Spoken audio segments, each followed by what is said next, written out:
조국에 대한 청문회가 시작될지 아닐지에 대해서는 아직 논쟁 중입니다. 물론 날짜는 잡혔지만 조국에 대한 청문회가 지금 의미가 있는가 하는 생각이 드는 시점이라서 저는 논쟁 중이라는 사실을 크게 받아들이고 있습니다. 이런 시점에서 좌파들의 변명은 사실 두 가지로 압축됩니다. 첫 번째, 피해 사실 공표죄. 원론적으로야 맞는 이야기인데 그거 사실상 사문화된 법 아닙니까? 이건 조속하게 법을 없애거나 강력하게 지키게 한다거나 둘 중 하나를 결정해야 할 숙제 같은 거라고 봅니다. 정치인을 기준으로는 좌우 어느 쪽 인사가 잡히는지, 그리고 연예인 같은 유명인이 범죄 혐의가 있으면 그 사실과 수사 단계는 언론을 통해서 줄줄 흘러나옵니다. 그럼 본인들이 지지하는 입장에 따라서 한쪽은 피해 사실 공표하지 말라며 정치 검찰이다 어쩐다 물타기 하는데 어느 쪽이든 전 꼴보기 싫습니다. 사실 저는 이게 수정이 되었으면 좋겠어요. 정치인에 대해서, 공직자에 대해서는 해당하지 않는다, 예외로 둔다. 단 유명인에 대해서는 여전히 피해 사실 공표를 하지 않아야 한다. 이 정도가 적당하지 않을까 싶어요. 그럼에도 불구하고 이 사건에 대해서 한 가지 따져볼 일은, 이 사건은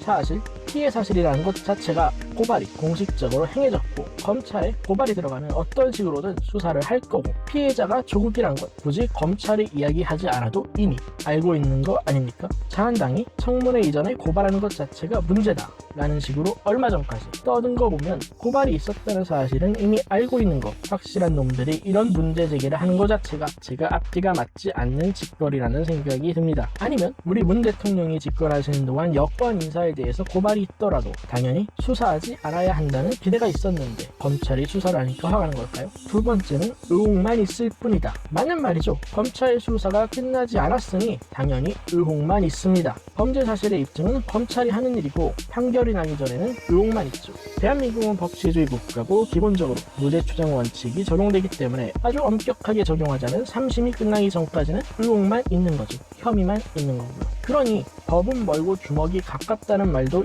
이건 아니구나. 그런데 좌파 애들이 지난 우병우에 대해서 뭐라고 했습니까? 헛구라지. 유죄는 이미 그들의 마음속에 확정되어 있고 그럼에도 불구하고 확실하게 유죄라는 증거가 당장 나오지 않으니까 초조함에 좌파 애들이 부르던 멸칭이죠. 좌파 애들이 양심이 있다면 조국에 대해서 의혹만 있다 같은 소리를 하는 건 제정신이 아닙니다. 3심까지 기다려줄까요? 우병우는 뭐야? 그들이 외쳐야 되는 소리는 법꾸라지 조국을 구속 수사해라, 이게 일관성을 가지고 외쳐야 할 소리죠. 난 가끔 그 새끼들이 깨어있는 시민이라고 하는 게 진짜로 막 잠에서 깬 것 같아. 2019년 8월 이전에는 딥슬립 하느라 우병우 때 기억이 없는 거지. 이 새끼들 교대로 쳐잖아.